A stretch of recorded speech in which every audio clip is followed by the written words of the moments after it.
आज हम एक महत्वपूर्ण टॉपिक प्रकाश का परावर्तन किसे कहते हैं, इसका चित्र सहित इसे समझेंगे। साथ ही साथ जानेंगे कि प्रकाश के परावर्तन के कौन कौन से नियम हैं। तो देखिए, प्रकाश का परावर्तन बहुत ही सिंपल है। पहले आप प्रकाश को समझिए। प्रकाश क्या होता है? जिसकी उपस्थिति में हम वस्तुओं को देख पाते हैं, जिसकी उपस्थिति में हम वस्तुओं को देख पाते हैं वहाँ कहलाता है आपका प्रकाश। अच्छा, वहाँ कुछ भी हो सकता है, चाहे यहाँ टार्च है। कुल मिलाकर बात है कि हमको वहाँ वस्तु नज़र आनी चाहिए। ठीक है, अब जिसकी वजह से नज़र आएगी वहाँ कहलाएगा आपका प्रकाश। अब देखिए आगे बढ़ते हैं। तो प्रकाश का परावर्तन क्या होता है? परावर्तन का मतलब है कि ये जो प्रकाश की किरण है या प्रकाश है, ये कोई भी एक वस्तु से टकराएगा, जैसे यहाँ पर ये। ठीक है, अब ये जैसे इस देखिए, इस मोबाइल के आपको फ्लैश इसमें नज़र आ रही होगी, तो ये क्या हो रहा है, ये वापस उसी दिशा में वापस आ रही है, देखिए। ठीक है, तो यही कहलाएगा आपका परावर्तन। तो प्रकाश कोई भी सतह से जब टकराती है तो वापस उसी माध्यम में लौट आती है, उसे ही कहते हैं प्रकाश का परावर्तन। जैसे कोई भी सूर्य की प्रकाश की किरण यहाँ पर आई, फिर हमने यहाँ पर ये जो MN है, ये है आपका परावर्तक तल।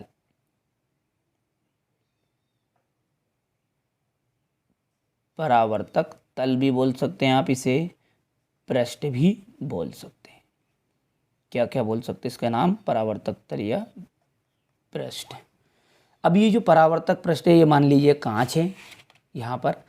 तो ये कांच, यहाँ से हमारी सूर्य की प्रकाश की किरण आ रही है, तो जैसे ही इस परावर्तक तल पर आएगी और टकराएगी तो ये वापस उसी माध्यम में लौट जाएगी। आर पार तो नहीं हो पाएगी इस कांच के इधर। ठीक है, ये कांच है तो इसके इस दिशा में तो आ नहीं पाएगी यहाँ पर। ऐसे करेंगे तो ये वापस उसी माध्यम में लौट जाएगी। तो ये जो प्रकाश स्रोत से आने वाली प्रकाश की किरण है, इनको हम कहेंगे आपतित किरण। तो प्रकाश स्रोत से जो आने वाली किरणों को कहेंगे आपतित किरण। और ये जो परावर्तक तल है, इस पे परावर्तन हो रहा है, मतलब इस पे टकराकर वापस लौट रही है, तो इस परावर्तक पृष्ठ से लौटकर जाने वाली प्रकाश किरणों को हम कहेंगे परावर्तित किरण। एक सेपरेट वीडियो में इनकी परिभाषा अलग से दूंगा, समझाऊंगा भी सही। अभी अब थोड़ा थोड़ा यहाँ पर समझ लीजिए। फिर अभिलंब किसे कहेंगे? देखिए, आपतन जो आपतित किरण है और परावर्तित किरण है, इन दोनों के बीच में एक लंब बन रहा है, उसे को कहेंगे अभिलंब। आपतन कोण क्या है? यहाँ पर आपतित किरण और अभिलंब दोनों के बीच में जो कोण बनेगा, एंगल बन रहा है, यहाँ देखिए एंगल आपतन कोण, और यहाँ पर ये एंगल बन रहा है, ये परावर्तन कोण। तो इनके बारे में आपको कुछ नहीं लिखना, केवल चित्र में ही दर्शाना है। ठीक है, तो पहली चीज हमने समझी कि परावर्तन किसे कहेंगे? प्रकाश का। तो प्रकाश का किसी भी सतह से टकराना और वापस उसी माध्यम में लौट जाना, यही कहलाता है प्रकाश का परावर्तन। चित्र की बात करेंगे तो ये आपतन बिंदु कहलाएगा। यहाँ पर MN आपका हो गया परावर्तक तल। यहाँ से ये जो किरण बनेगी हमारी, वो कहलाएगी आपतित किरण। इस दिशा में लौटने वाली किरण कहलाएगी परावर्तित किरण। ये जो आपतित किरण और बीच में एक लंब बन रहा है, ये कहलाएगा अभिलंब। और इन दोनों के बीच का एंगल आपतन कोण, और इनके बीच का जो कोण बनेगा वो परावर्तन कोण। अब इसके नियम की यदि बात करें तो इस चित्र के माध्यम से ही नियम भी आपको समझ में आ जाएगा। देखिए, ये जो आपतन कोण है, इसका मान हमेशा परावर्तन कोण के मान के बराबर होता है। ये समझिए कि जैसे आपके घर में एक बिस्कुट का पैकेट लेकर आए। अब 2 बच्चे हैं, तो मान के चलिए उस बिस्कुट में से, पैकेट में से 8 बिस्किट निकलते हैं। तो ये जो 8 है, तो एक को आप 4 दे देंगे, एक को 4 दे देंगे। पर आपने फर्क इतना सा किया, दोनों के पास 4-4 बिस्कुट है। लेकिन यदि एक को आपने बिस्कुट दिए और एक को 4 बिस्कुट इसको भी दिए, पर साथ में उस पैकेट में रखकर दे दिए जिस पॉलीथीन में वो पैक होकर आया था, तो दूसरा बच्चा बिस्कुट को फेंक देता है।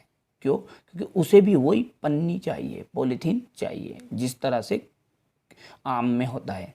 ठीक है, कि जिस तरह से भैया गुटली ही चाहिए दोनों बच्चों को। भले आप पूरा गिर दे दीजिए इसे, इस दूसरे को आपने गुटली दे दी, तो नहीं साहब, गुटली ही चाहिए। कुल मिलाकर बात है कि यदि ये 45 डिग्री है तो ये भी 45 डिग्री होगा। यानी आपतन कोण का मान सदैव परावर्तन कोण के मान के बराबर होगा। यदि ये 80 डिग्री है तो ये भी 80 डिग्री होगा। तो पहला पॉइंट समझ में आ चुका होगा कि आपतन कोण का मान सदैव परावर्तन कोण के मान के बराबर होता है। अब दूसरी चीज़ क्या नज़र आ रही है, ये जो आपके आपतित किरण है और ये परावर्तित किरण है और ये जो अभिलंब है, तो इस अभिलंब को हम कहेंगे आपतन बिंदु पर अभिलंब। क्या कहेंगे? आपतन बिंदु पर अभिलंब। ये तीनों एक ही तल में स्थित है। देखिए गौर से, आपतित किरण, परावर्तित किरण और आपतन बिंदु पर अभिलंब तीनों किस पर स्थित है? एक ही तल पर स्थित है। तो बस यही क्या है, इसके नियम है। देखिए पहला नियम यही है कि आपतित किरण, परावर्तित किरण और आपतन बिंदु पर अभिलंब तीनों एक ही तल पर स्थित होते हैं। आपतन कोण का मान सदैव परावर्तन कोण के मान के बराबर होता है। तो बहुत ही महत्वपूर्ण प्रश्न है। 4 अंक में पहले हर वर्ष पूछा भी जाता था। समय के अनुसार पैटर्न बदलता रहता है, कभी 4, कभी 3, कभी 2। तो आप निश्चिंत रहिए, प्रश्न यही रहेगा। ठीक है, प्रकाश का परावर्तन किसे कहते हैं, 2 नंबर में पूछ लेगा।